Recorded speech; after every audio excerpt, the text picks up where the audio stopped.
Joining us on the line now, Congressman Paul Ryan, Republican from Wisconsin. He's the chairman of the House Budget Committee. Of course, you remember he was the nominee for vice president last time around in the presidential election. Right now, he's got a new book out called The Way Forward. And I think that's a great conversation to have, Congressman.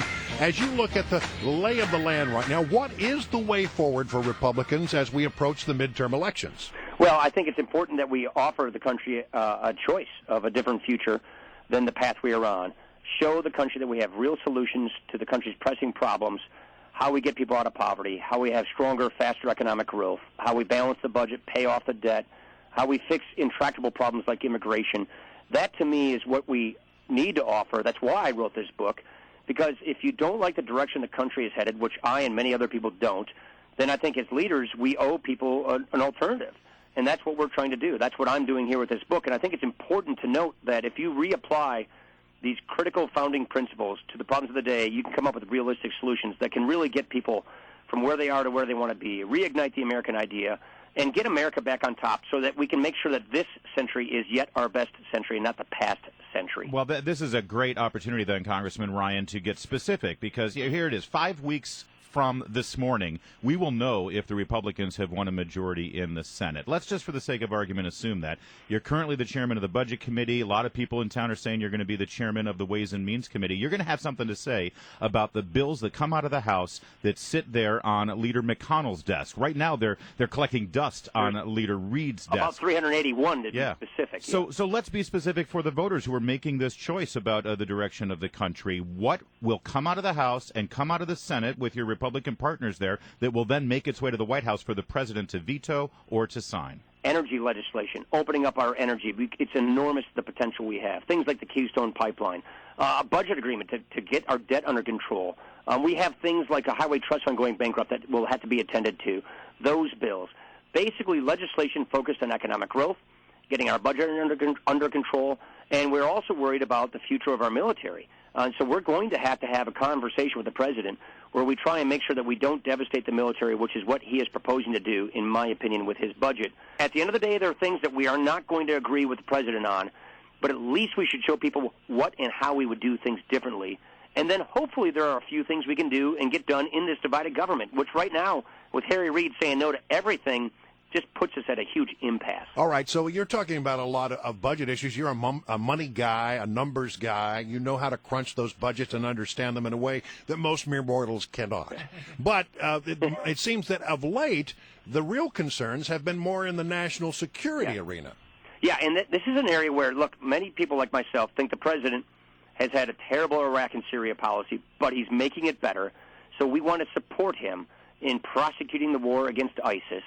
I want to support him in getting a good trade agreement, we call it TPP, with Asia.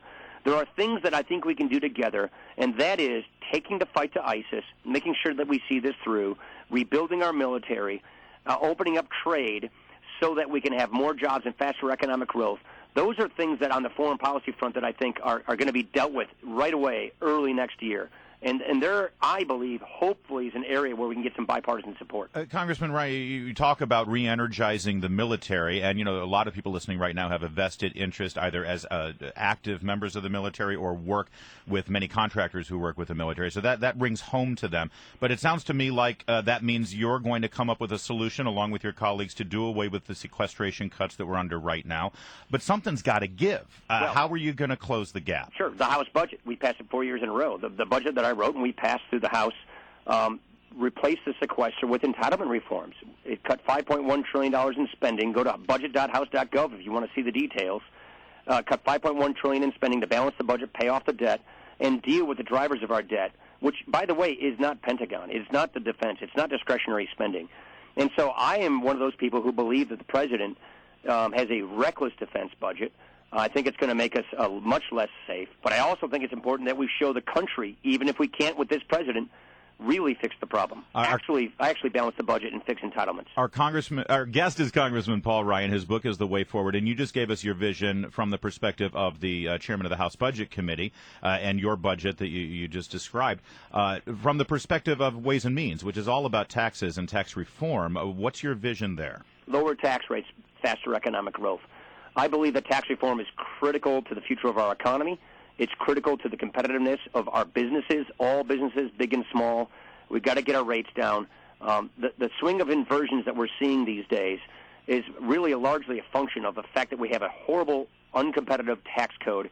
We've got to address this, but you have to remember that most small businesses, which is where most of our jobs come from, pay their taxes as individuals. They're not corporations. And so this is one of the impasses we seem to have with the White House, which is we want to lower businesses across the board for everybody, for families, for businesses, big and small, so that they can keep more of what they earn, and so that we're not taxing our businesses a lot at much higher tax rates than our foreign competitors are taxing theirs. This is an issue we're going to have to deal with. We're going to have to wise up to it in America. And I just worry that class warfare economics, as practiced by the White House, may make it more difficult for us to have a more competitive tax system where we can keep capital in America and keep jobs growing.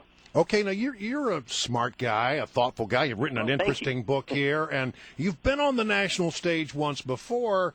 Do you still have that fire in your belly? In other words, might we see Paul Ryan running for the office of the presidency at some point? I have a fire in the belly to do everything I can to get this country back on track. I believe if we get the basics right, we can really turn things around.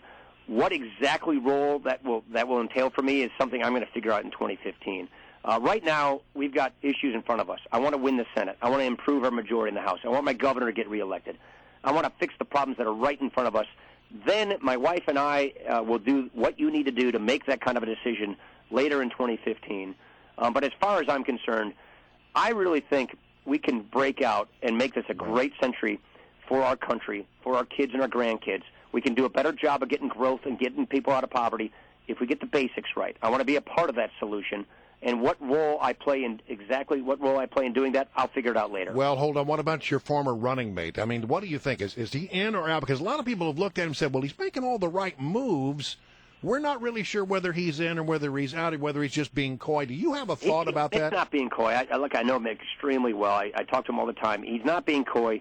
I think people are seeing that, he was right on a lot of these issues.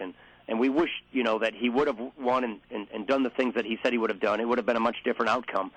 I think what Mitt is saying is he's not running because he thinks other people should step forward in doing that. So Mitt is not trying to be coy. He's basically saying if there comes a point where he has the best chance of actually succeeding and winning, then he would consider it. But right now, Mitt is being very clear and saying that he's had his crack at it and he wants other people to give it a shot. So I don't think there's any coy out there. I think what you see is a little bit of buyer's remorse. I think what you see is people are saying, you know what?